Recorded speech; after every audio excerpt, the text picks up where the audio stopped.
ನಮಸ್ತೆ ಎಲ್ಲರಿಗೂ all is well 09 YouTube ಚಾನಲ್ಗೆ ನಿಮ್ಮೆಲ್ಲರಿಗೂ ಸ್ವಾಗತ. ತುಂಬ ದಿನ ಆಗಿತ್ತು ವಿಡಿಯೋ ಹಾಕಿ, ಇವತ್ತಿಂದ ಕಂಟಿನ್ಯೂ ಮಾಡ್ತಾ ಇದ್ದೀನಿ.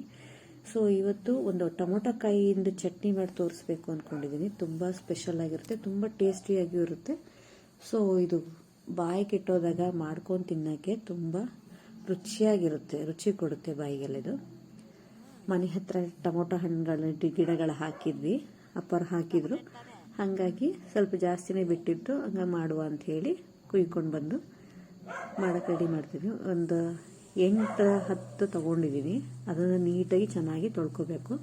ನೋಡಿ, ಮನೆ ಹತ್ರನೇ ಸಣ್ಣ ಪುಟ್ಟ ಗಿಡ ಹಾಕೋದ್ರಿಂದ ಈ ಥರದವು ಎಮರ್ಜೆನ್ಸಿ ಬೇಕು ಅಂದರೆ ಆಗುತ್ತೆ. ನೀಟಾಗಿ ಚೆನ್ನಾಗಿ ತೊಳ್ಕೊಂಡು ಸೋಸ್ಕೋಬೇಕು. ಇದನ್ನು ನಂತರ ಇದನ್ನು ಕಟ್ ಮಾಡ್ಕೋಬೇಕು. ಕಟ್ ಮಾಡಿಕೊಂಡು ಈ ಥರ ಎಲ್ಲದನ್ನೂ ಅರ್ಧ ಭಾಗ ಕಟ್ ಮಾಡಿಕೊಂಡು 4 ಭಾಗ ಮಾಡ್ಕೋಬೇಕು. ತುಂಬ ರುಚಿಯಾಗಿರುತ್ತೆ. ಬಾಯಿ ಕೆಟ್ಟೋದಾಗಂತೂ ಅಥವಾ ಜ್ವರ ಬಂದಾಗ ಬಾಯಿ ಸರಿ ಇರೋಲ್ಲ ಅಂಥ ಟೈಮಲ್ಲೆಲ್ಲ ಬಾಯಿಗೆ ತುಂಬ ರುಚಿ ಕೊಡುತ್ತೆ. ಮಾತ್ರ ಇದು ಹಳ್ಳಿ ಕಡೆ ಜಾಸ್ತಿ ಇದನ್ನು ಮಾಡ್ತಾಯಿದ್ರು. ಬಟ್ ಈ ಥರ ಫುಡ್ಗಳೆಲ್ಲ ಇವಾಗ ತುಂಬ ಕಡಿಮೆ ಆಗಿದ್ದಾವೆ.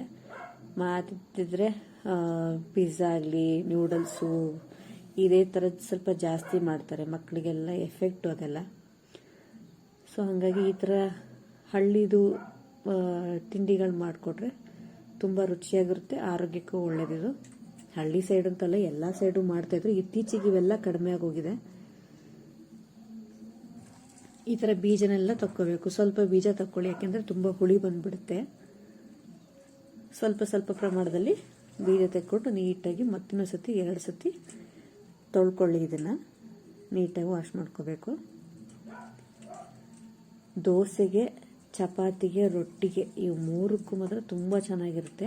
ಹಾಗೆ ಮೊಸರನ್ನ ಮಾಡಿಕೊಂಡು ತಿನ್ನಬೇಕಾದ್ರೆ ಇದನ್ನು ಸೈಡಿಗೆ ನೆಂಚ್ಕೊಂಡು ತಿನ್ನೋಕ್ಕೂ ಚೆನ್ನಾಗಾಗುತ್ತೆ.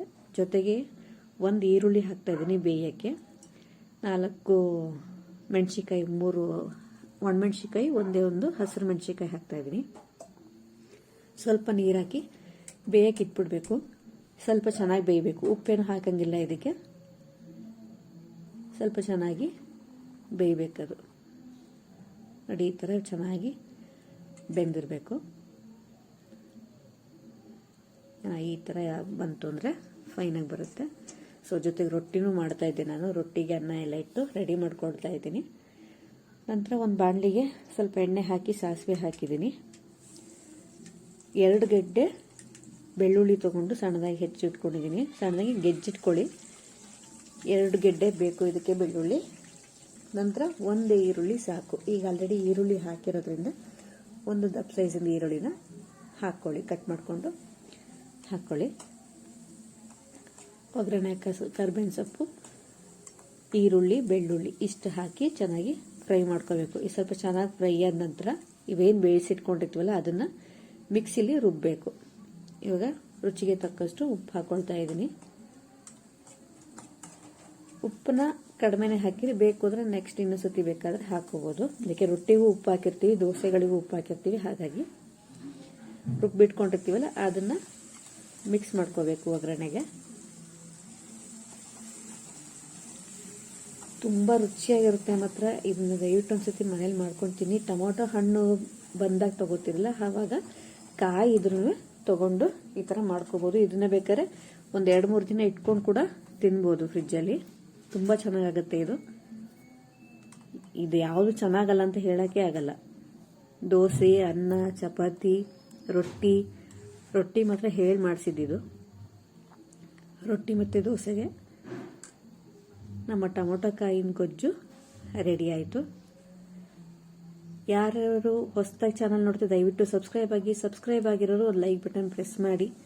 ನಿಮ್ಮ ಪ್ರೋತ್ಸಾಹ ಸದಾ ಹೀಗೆ ಇರಲಿ. ಹೇಗಿತ್ತು ಅಂತ ಕಮೆಂಟ್ ಸೆಕ್ಷನಲ್ಲಿ ಕಮೆಂಟ್ ಮಾಡಿ. ಮತ್ತೊಂದು ವಿಡಿಯೋದೊಂದಿಗೆ ಬರ್ತೀನಿ. ರೊಟ್ಟಿನ ಒಂದು ಕಡೆ ಬೇಯಿಸ್ಕೊತಾ ಇರ್ತೀನಿ. ರೊಟ್ಟಿ ಪ್ಲಸ್ ಟೊಮೊಟೊ ಕಾಯಿ ಚಟ್ನಿ ರೆಡಿ ಟು ಈಟ್.